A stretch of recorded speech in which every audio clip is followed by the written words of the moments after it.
बिस्मिल्लाहिर्रहमानिर्रहीम अस्सलाम वालेकुम। मैं इस वक्त इस्लामाबाद हाई कोर्ट में मौजूद हूँ, जहाँ पर लापता अफराद के केस की इंतहाई आम समाअत हो रही है। लेकिन साथ ही सुप्रीम कोर्ट ऑफ पाकिस्तान से 3 बहुत बड़ी खबरें आ गई हैं। इस वक्त मखसूस नशिस्तों के केस के मामले पर इलेक्शन कमीशन ऑफ पाकिस्तान ने एक मरतबा फिर कादी फायद ईसा से मदद तलब कर ली है। ये मामला क्या है और अब किस तरीके से इस मामले को लटकाया जाएगा, आम तफसील आपके सामने रखनी है।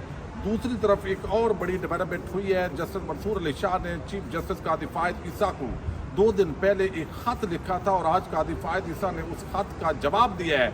लेकिन साथ ही जस्टिस मुनीब अख्तर को किस तरह उसमें रगड़ा लगाया गया है, इसकी तफसील भी आपके सामने रखनी है। और आज सुप्रीम जो जुडिशल कमीशन है उसका एक इंतहाई आम इजलास होने जा रहा था। ये इजलास अचानक मुलतवी कर दिया गया है। इसके पीछे क्या कहानी हो सकती है, इस पर भी बात करेंगे।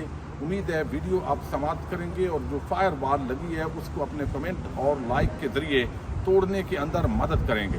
अगरचे इमरान खान ने कल हंगामी तौर पर तहरीक इंसाफ के वकला और रहनुमाओं को कॉल दिया है कि वो सुप्रीम कोर्ट ऑफ पाकिस्तान पहुँचें, लेकिन साथ ही ये तवक्को थी कि जिस तरह हर मरतबा रेड जोन को सील किया जाता है वो सील भी किया जाएगा, मुश्किलात भी पैदा की जाएंगी। लेकिन आज रूटीन के मुताबिक सुप्रीम कोर्ट ऑफ पाकिस्तान के मामलात चल रहे थे। लेकिन 2-3 बहुत बड़ी जो खबरें हैं इन्होंने इस वक्त हर तरफ हलचल मचा दी है। और ख़बर दरअसल ये है कि यहाँ पे इलेक्शन कमीशन ऑफ पाकिस्तान जो है वो आपको इल्म है कि इस वक्त जो मखसूस नशिस्तों का केस है उसके अंदर वो किसी भी तरह अमल दरामद करना नहीं चाहता। लेकिन इसके साथ ही जो जुडिशल कमीशन का एक इजलास था और जजेस जो नए जजेस की अपॉइंटमेंट है, ये मामला इंतहाई संगीन हो गया। और उसकी वजह एक तो इस्लामाबाद हाई कोर्ट के जजेस की तादाद को बढ़ाना, उसके साथ ही लाहौर हाई कोर्ट के अंदर कुछ जजेस जो है उनको लाना, ताकि जो एक बैलेंस है उससे ऊपर अपने हक के अंदर उस बैलेंस को किया जाए। और बहुत सारे सवालात भी इस पर उठ रहे थे। लेकिन असल जो मामला है यहाँ पर वो उठा है जिसके अंदर जो है वो आज जस्टिस मंसूर अली शाह को कादी फायद ईसा ने जवाब दिया है। ये ख़त के ज़रिए एक जवाब दिया गया है जिसके अंदर कादी साहब ने अपनी बड़ी खूबियाँ और कारनामे इसके अंदर गिनवाए हैं। और इसके अंदर कहा गया है कि जस्टिस मुनीब अख्तर का रवैया सीनियर जजेस के साथ इंतहाई दुरुस्त था। कानून के तहत आप इस बात पर सवाल नहीं उठा सकते कि चीफ जस्टिस किस जज की कमेटी में किस जज को कमेटी के अंदर शामिल करे। ये जस्टिस मंसूर अली शाह को जवाब दिया गया है कादी फायद ईसा की तरफ से। और उन्होंने कहा है कि कानून के तहत आप इस बात पर सवाल नहीं उठा सकते कि चीफ जस्टिस किस जज को कमेटी में शामिल करे। जस्टिस याह्या अफरीदी को जजेस कमेटी में शामिल होने का कहा गया, ताहम उन्होंने शामिल होने से मादरत की है। जस्टिस याह्या अफरीदी की मादरत पर जस्टिस अमीनुद्दीन खान को जजेस कमेटी के अंदर शामिल किया गया है।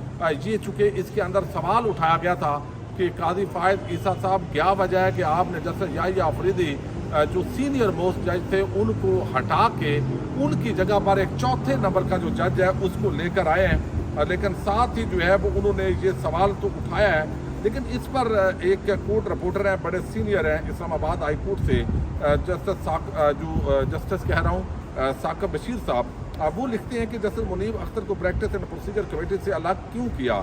चीफ जस्टिस ने मंसूर अली शाह को जो जवाबी ख़त लिखा है उसके अंदर उन्होंने लिखा है कि जस्टिस मुनीब अख्तर ने प्रैक्टिस प्रोसीजर कानून की मुखालफत गर्मियों की छुट्टियों के दौरान दस्तयाब नहीं थे। तातीलात के दौरान कमेटी इजलास में शिरकत पर इसरार किया। प्रैक्टिस प्रोसीजर कानून कहता है कि अर्जेंट नोयत के मुकदमात पर 14 दिन में समाअत होगी।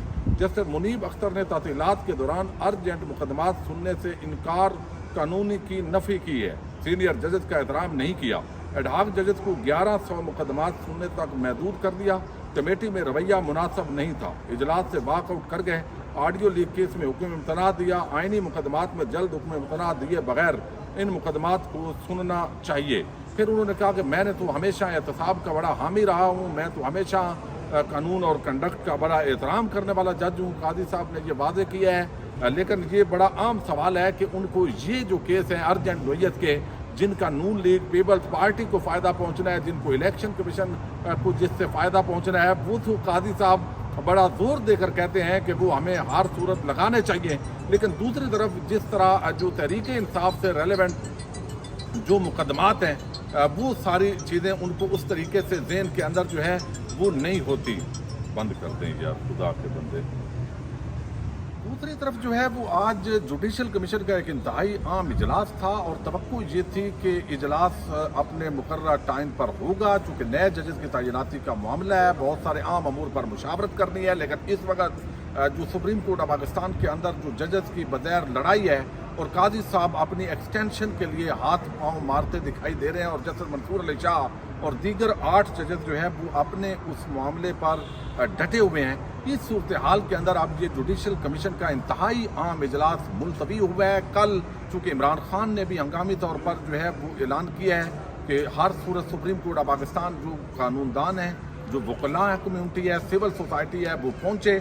उसकी तैयारियां भी इंतजामिया ने शुरू कर दी हैं। लेकिन इस पूरी सूरत हाल के तनादर के अंदर ये इजलास जुडिशल कमीशन का मुलतवी होना, इस पर बहुत सारी चेमगोइयाँ इस वक्त हो रही हैं। लेकिन दूसरी तरफ हम देख रहे हैं कि सिकंदर सुल्तान राजा की सरबराही में इलेक्शन कमीशन ऑफ पाकिस्तान ने सुप्रीम कोर्ट ऑफ पाकिस्तान के फैसले पर अमल दरामद नहीं किया। इससे पहले सुप्रीम कोर्ट से वदात तलब की गई और वदात बड़ी वादे थी, उस पर खत किताबत जो है वो आपस के अंदर जस्टिस मंसूर अली शाह और जस्टिस जो चीफ जस्टिस काजी फायद हैं उनका उस मामले के अंदर भी लड़ाई है। वो 9 सवालात पूछे गए।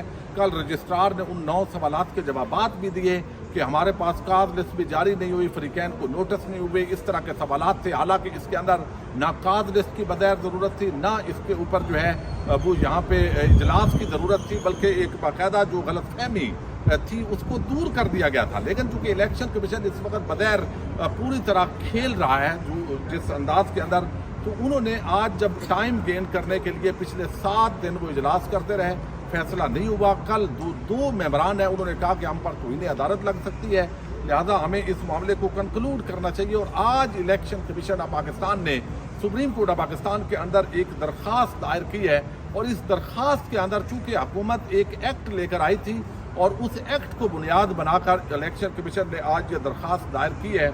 अब इसके अंदर कहा गया कि मखसूस नशिस्तों के फैसले पर अमल दरामद का मामला, इलेक्शन कमीशन कहता है कि ये मुतफरक दरख्वास्त दायर की गई है। इलेक्शन तरमीमी एक्ट को फौकियत दी जाए या अदालती फैसले को, ये हमें रहनुमाई करे supreme court of Pakistan. Speaker कौमी असम्बली ने खत लिखा कि अदालती फैसले के बाद इलेक्शन एक्ट में तरमीम हुई। इलेक्शन कमीशन से डी नोटिफाई होने वाले अरकान ने भी तरमीमी कानून पर अमल दरामद के लिए रजू किया। फिर वो कहते हैं अदालती फैसले पर 39 अरकान की हद तक इलेक्शन कमीशन अमल दरामद हो चुका है। तरमीमी एक्ट में मखसूस नशिस्तों के हवाले से तरमीम करके मादी से इतलाक किया गया है। अदालती फैसले वादे हैं कि पार्लियामेंट की दानिश का जायजा नहीं लिया जा सकता। अदालती फैसलों को मद्देनजर रखते हुए तरमीमी एक्ट पर अमल दरामद न करना भी सवालिया निशान होगा। लिहाजा इस मामले के अंदर सुप्रीम कोर्ट ऑफ पाकिस्तान जो है वो हमें रहनुमाई करे कि हम जो स्पीकर कौमी असम्बली है या जो जिस तरीके से जो है वो कहा गया है एक एक्ट के अंदर जो पार्लियामेंट ने पास किया है, हम पार्लियामेंट की माने या सुप्रीम कोर्ट ऑफ पाकिस्तान की माने, इस पर जो है वो सुप्रीम कोर्ट हमें रहनुमाई करे। अब जो इस वक्त प्रैक्टिस एंड प्रोसीजर बिल है, जब कोई भी इस तरह की दरख्वास्त जाती है तो पहले तो वो रजिस्ट्रार इस्लामाबाद जो सुप्रीम कोर्ट ऑफ पाकिस्तान है उसके पास आएगी। रजिस्ट्रार साहब काजी साहब से मशवरा करेंगे, काजी साहब कमेटी में ले जाएंगे, कमेटी उनकी बगैर इस वक्त अपनी है। तो वो अब इस मामले के अंदर जो एक प्रेशर था इस दरख्वास्त के बाद इलेक्शन कमीशन पर, बगैर ऐसे लगता है कि वो प्रेशर कम हो गया है, चूँकि बाल अब सुप्रीम कोर्ट ऑफ पाकिस्तान की कोर्ट में है। सुप्रीम कोर्ट अब अर्जेंट मामला है, लेकिन इसके बावजूद भी काजी साहब इसको लटका सकते हैं। इस दौरान 63A का जो फैसला है उसकी बुनियाद पर जो लोटे हैं उनके वोट काउंट करके किसी भी तरीके से जो जुडिशल पैकेज है, जो आइनी पैकेज जिसको कहते हैं, और साथ ही काजी साहब की जो एक्सटेंशन के लिए जो इस वक्त वर्किंग हो रही है वो वर्किंग जो है वो अपने तौर पर पूरी की जा सकती है। तो बगैर इलेक्शन कमीशन ऑफ पाकिस्तान इस पूरे मामले के अंदर चूँकि मिला हुआ है, जो वादी नज़र में दिखाई देता है कि वो इलेक्शन यानी इन मामलात पर वो अमल दरामद करना नहीं चाहता। पहले उसने लटकाए रखा, अब देखा कि 1 महीना रह गया काजी साहब को, इस दौरान अब सुप्रीम कोर्ट ऑफ पाकिस्तान में ये मामला गया है तो एक मरतबा फिर पूरा दंगल इस वक्त सुप्रीम कोर्ट ऑफ पाकिस्तान के अंदर लगा हुआ है। जजेस की आपस के अंदर लड़ाई, खत्तो किताबत, फिर पीटीआई ने भी आज दरख्वास्त दायर कर दी है प्रैक्टिस एंड प्रोसीजर एक्ट के खिलाफ। तो इस वक्त मजमूई तौर पर 3 दरख्वास्तें प्रैक्टिस एंड प्रोसीजर एक्ट के तहत सुप्रीम कोर्ट ऑफ पाकिस्तान में हो चुकी हैं, लेकिन उनको टेकअप नहीं किया गया, उनको अर्जेंट नहीं समझ रहे काजी साहब, ना ही रजिस्ट्रार। लेकिन जिनका ताल्लुक काजी साहब के ज़ाती मफाद से समझा जाता है, या जिनको वो समझते हैं उनको वो जो है वो यहाँ पे कोशिश करते हैं कि भाई ये बड़ा अर्जेंट मैटर है, इसको तो सुनना चाहिए, फलां जज जो है वो ये नहीं कर रहा, फलां जज वो नहीं कर रहा। तो इस वक्त जो है वो इदारों का टकराव ख़ास तौर पर सुप्रीम कोर्ट ऑफ पाकिस्तान के अंदर जो जजेस का आपस के अंदर टकराव है वो बड़ा वाज़ेह तौर पर दिखाई दे रहा है। दरखास्तों पे दरखास्तें हैं, लेकिन अब जुडिशल पैकेज और काजी साहब की एक्सटेंशन के गिर्द ये मामलात घूम रहे हैं। मखसूस नशिस्तों के केस पर इलेक्शन कमीशन ने अमल दरामद नहीं किया और मजीद आगे ये भी लड़ाई बढ़ती हुई दिखाई दे रही है। देखते हैं इस पर मजीद क्या होता है। पाकिस्तान जिंदाबाद, पाक फौज पाइंदा।